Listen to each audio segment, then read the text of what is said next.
마태복음 27번째 시간이 됐습니다. 잃은 양을 찾게 하소서, 그런 제목으로 은혜를 나누고자 합니다.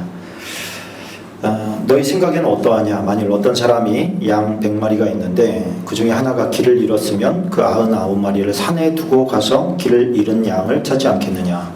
저는 이 말씀이 좀 이해가 안 됐어요, 처음에는. 그런 99마리는 어쩌라고? 그런 생각 안 드십니까? 한 마리를 찾겠다고 99마리를 산에 두고 가면 그 99마리는 어떻게 돼도 상관이 없는 건가요? 그러면은 내가 한 마리 양을 찾으러 갈 동안 99마리는 어떻게 돼도 상관이 없는 건가? 이런 생각이 이제 들었던 것이죠. 그런데 그런 뜻이 아니더라고요. 그쪽 세계를 보니까 사람이 양을 치러 나가면, 우리나라는 예전에 염소 많이 키웠잖아요. 염소나 또 소나 이렇게 데리고 나가서 뜯기고 저녁 때 되면 데리고 들어오는 그런 문화였지 않습니까? 그런데 이 지역은 마을 가까운 곳부터 초장이 없어지기 시작해요. 그러니까 집과 가까운 곳에서부터 초장이 없어져요. 양이 한두 마리가 아니니까, 수천 수만 마리니까. 그리고 이 양을 풀이 있는 곳을 찾아서 쫙 돌아다니는 거예요. 유랑하는 거죠. 돌아다니는 거예요. 그러다 보니까 이 사람들은 여기서 우리가 말하는 그냥 산에 두었다, 이 말은 무슨 얘기냐면 산마다 다 양우리가 있어요. 그러니까 공동으로 쓰는 거예요.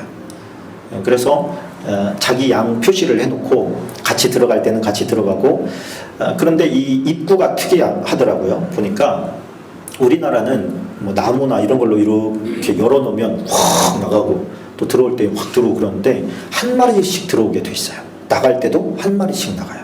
그래서 양이 섞여 있을 때는 내 양, 네 양을 이렇게 지나갈 때 판별을 하는 거예요. 그리고 몇 마리인지도 구분을 할 수가 있어요.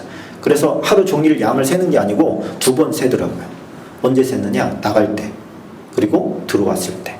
들어올 때 한 마리씩 들어갈 수밖에 없으니까 계산을 하면서 들어보내는 거예요. 이렇게 나갈 때도 100마리면 100마리, 들어올 때도 100마리 이렇게 돼야 되는데 들어올 때 보니까 한 마리가 없는 거예요.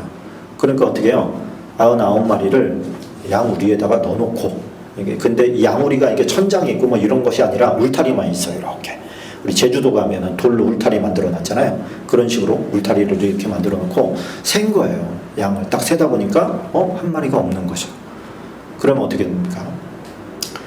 대부분은 양을 치러 갈 때 목동 혼자 있는 게 아니라 목동끼리 뭉쳐 있는 거예요. 이렇게.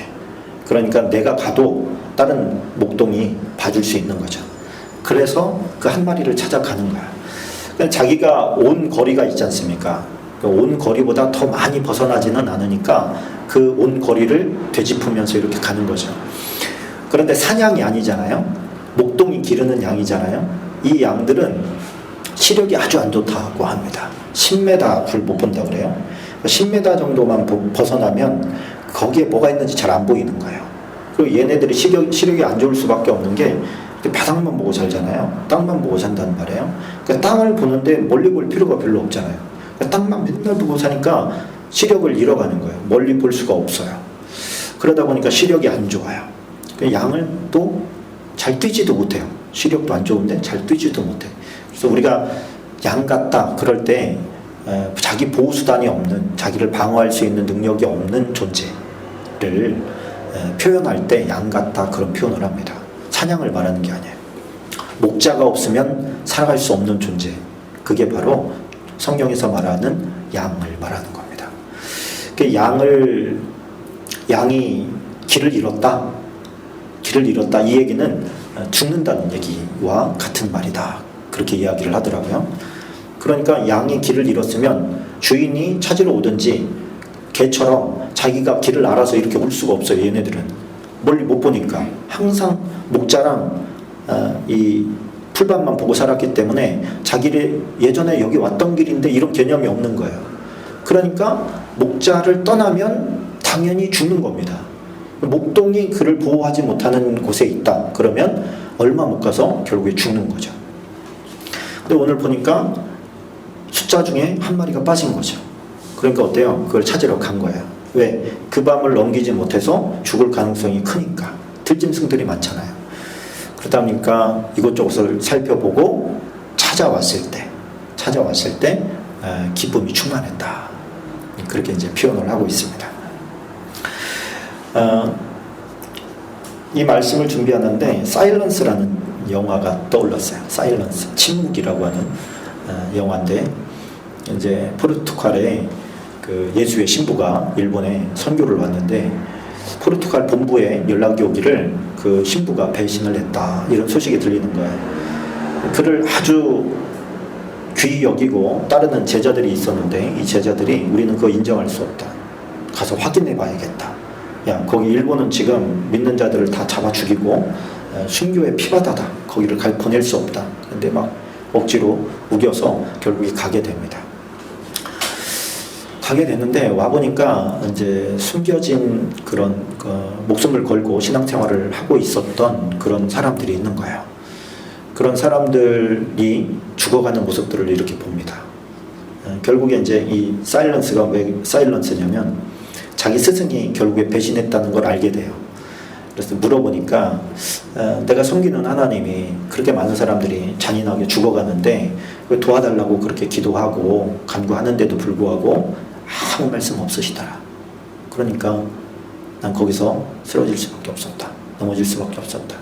당신을 위해서 목숨을 내걸고 그 험난한 길을 가는 그들을 그 하나님은 왜 방치하냐, 왜 아무 말씀 안 하시냐. 이제 거기에 이제 걸려서 넘어진 거죠. 근데 그 과정 가운데 한 부분이 이제 머릿속에 탁 들어온 거예요. 그게 뭐가 들어왔냐면 이런 게 들어왔어요. 거기에 나오는 그 일본인 장교 한 사람이 나옵니다. 장교 한 사람이 나오는데 이 장교가 그 이제 잡혔어요. 몰래 이렇게 스승을 찾아다니다가 이제 잡히게 됐는데 그 이노우에라고 하는 이 장교가 그 신부한테 이런 얘기를 합니다. 잡아 죽이기도 지겹다. 그런데 너네가 모르는 게 있다. 너네는 우리 그 일본인들과 예수를 이렇게 짝으로 맺어주려고 하는데 생각을 해봐라. 우리에게 있어서 너희는 추녀다, 추녀. 추녀 뭔지 알죠? 아주 못생긴 여자라는 거야. 아주 못생긴 여자. 그런데 자꾸만 결혼을 하라고 한다. 우리는 너희를 원하지 않아. 우리에게 있어서 기독교라는 것은 추녀야. 그런데 자꾸만 추녀랑 결혼하라고 하니 그게 좋겠냐 너는? 이렇게 반문을 하는 거죠. 물론 이제 똑같은 비유는 아닙니다. 이게 성경과 다르죠. 우리가 예수님을 만나면 그 사랑에 굴복할 수밖에 없는데 예수님을 만나지 못했기 때문에 그런 고백을 하는 거예요. 그런 고백을 하는 거예요. 친구 목사님 한 분이 이제 주중에 전화가 왔습니다. 개척을 해야 될지 말아야 될지 뭐 이런 여러 가지 고민을 하면서 좀 코칭을 구해서 제가 그런 얘기를 했어요. 이제 하나님의 뜻을 묻고 있다고 하는 거예요. 제가 볼 때는 분명한데 본인은 못 느끼는 거죠. 너무 많은 교회들이 문을 닫고 있지 않냐. 그리고 하나님의 나를 정말로 그 길을 가기를 원하신다면 사역자들을 붙여주기를 원한다. 나랑 같이 가기를 원한다. 그래서 제가 그런 얘기를 해줬어요. 그거는 좀 안타까운 일이다. 왜 그러냐면 그냥 시작하는 게 좋다. 그 사역자들을 붙여주면 그 사역자들을 의지할 수 있다, 당신이.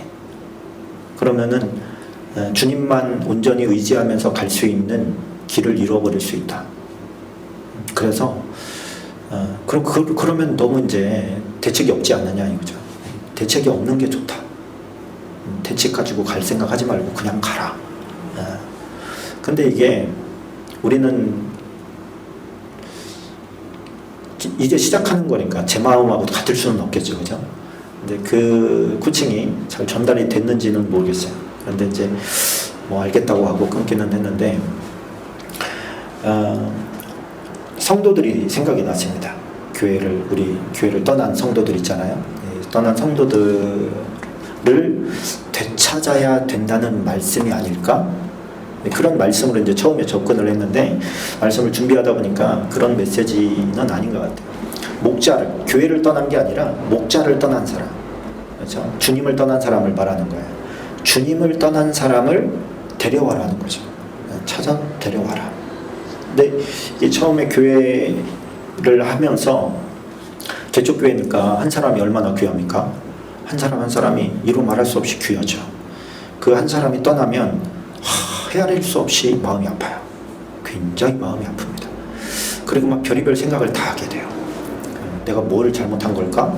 뭘 부족한 걸까? 이런 이제 목회자는 자기 책임을 막 이렇게 되짚어보게 되거든요. 아픈 거예요. 그렇다고 해서 가서 막 이렇게 좀 신방하고 설득하고 그런다고 해서 오지는 않더라고요. 그러면서 이제 왜 그 추녀가 생각이 났냐면 교회가 힘든 거예요. 개척교회가 힘든 거예요. 작은 교회, 미자립 교회가 그냥 여기에 앉아 있다는 것만으로도 힘든 거예요. 저도 힘든데 성도들은 말해 뭐 하겠어요. 변화도 없고 늘 똑같고 맨날 할 일은 산재에 있고 눈 뜨면 다 할 일이고, 근데 사람이 기쁘게 감당할 때도 있지만 마음이 어려울 때도 있단 말입니다. 나 한 몸 추스르기도 어려운데 막 교회 할 일들이 많으면 얼마나 힘들겠어요. 식당도 그렇고 선생님도 해야 되고 뭐 은혜가 막 넘치고 행복하고 막 이러면 좀 덜할 텐데 그렇지도 않고, 그렇게 되면 이제 많이 마음이 가라앉고 어려워지는 것이죠. 그래서 이제 다른 교회로 가는 경우가 많이 있었습니다. 왔다가 갔다가 뭐 계속 이런 걸 하는 것이죠. 근데 어느 순간에 이제 그런 생각을 하면서 제가 한동안은 여러분 그 이제 힘들어서 떠나는 거니까 힘들어서 떠나는 사람 데려와야 되겠어요? 보내줘야 되겠어요? 어떻게 해야 돼요?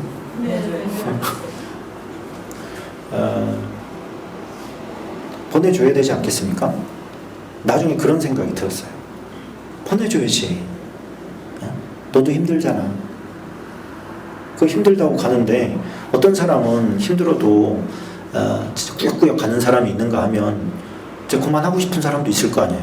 그렇다고 지옥 가나요? 그런 거 아니잖아요. 배신하고 떠나나?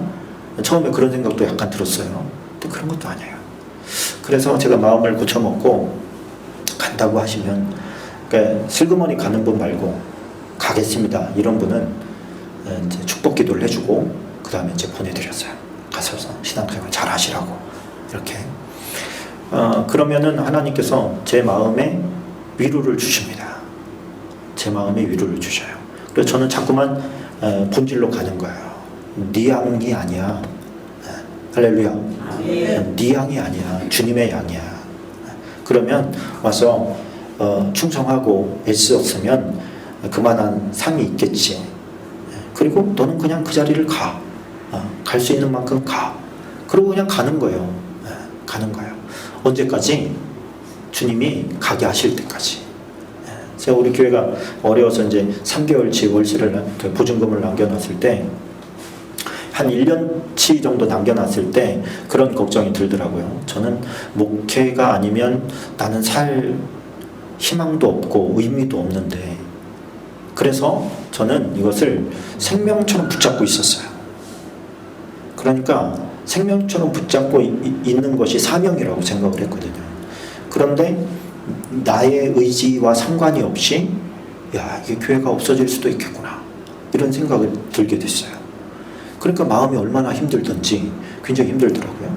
근데 시간이 좀 지나놓고 나니까 어떤 일이 벌어지냐면, 주님이 가라고 하면 가고 멈추라고 하면 멈춰야지.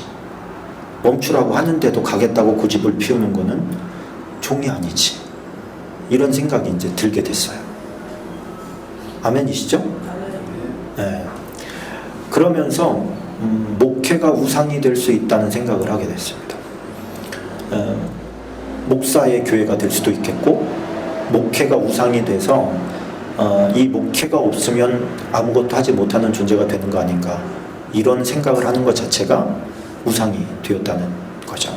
그래서 성도들에 대해서도 어떤 그 무거운 중압감을 좀 내려놓게 됐고, 내가 성도들을 천국에 보내는 게 아니라는 깨달음을 주셨어요.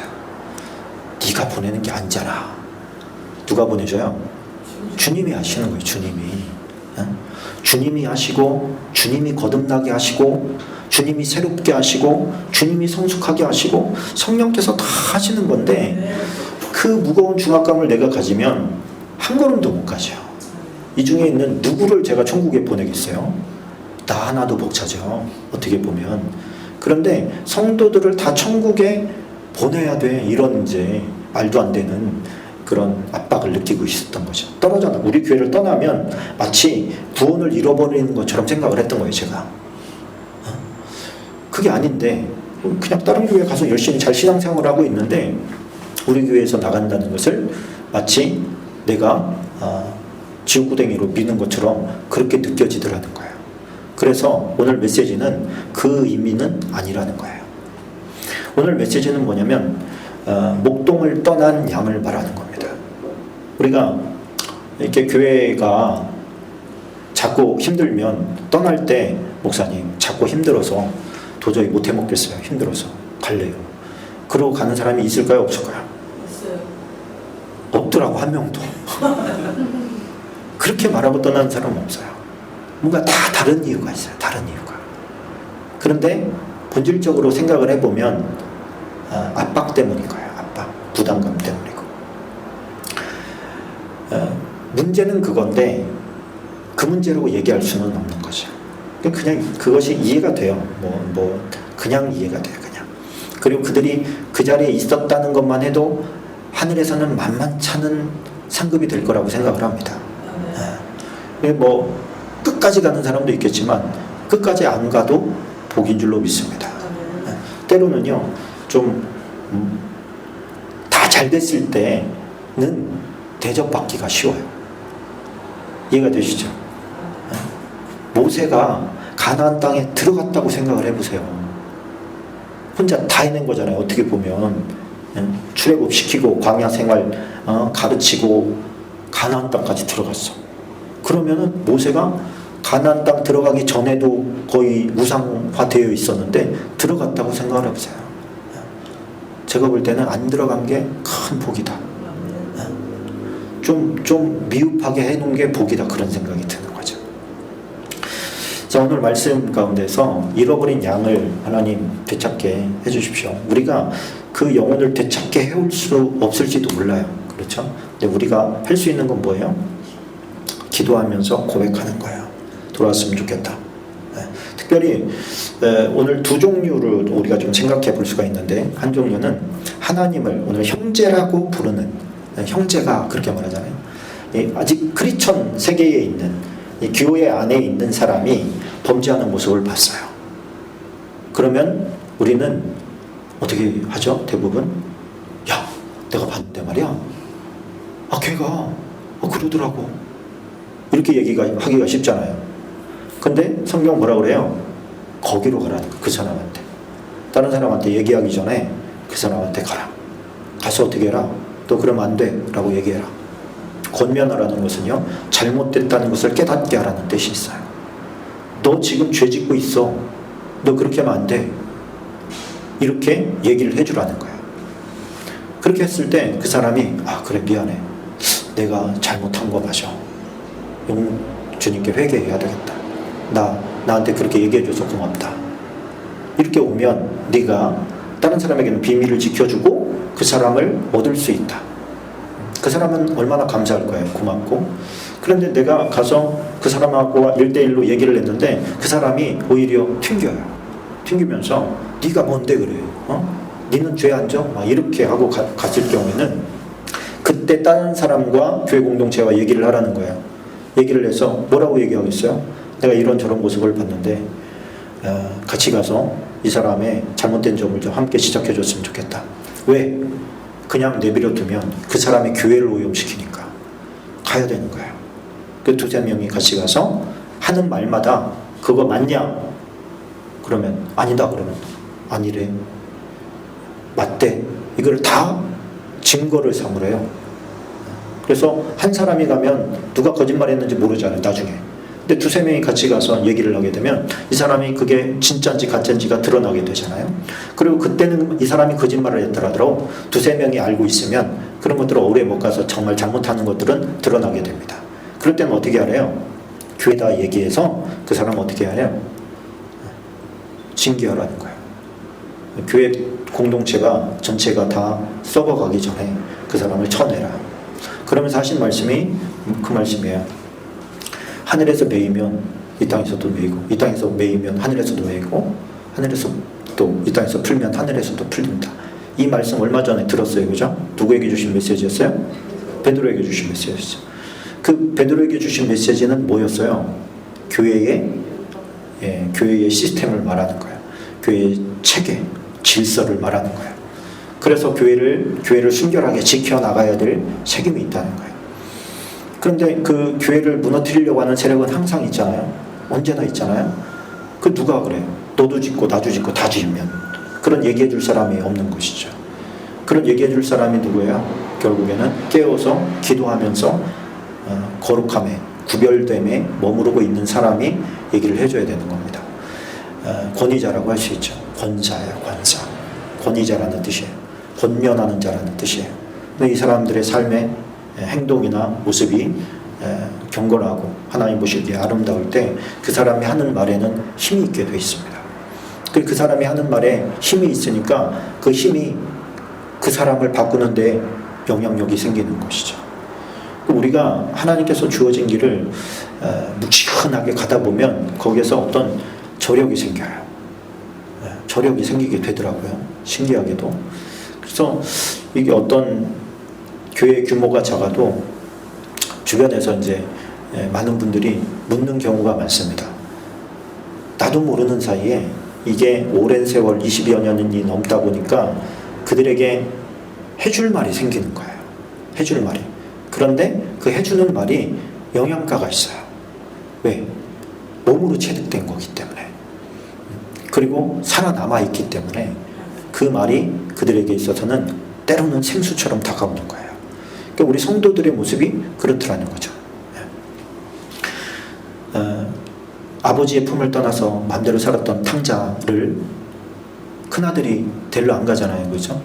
데리러 안 가고 큰아들은 큰 아들 나름대로 불만을 잔뜩 가지고 있고 아버지의 마음을 헤아리지 못하죠.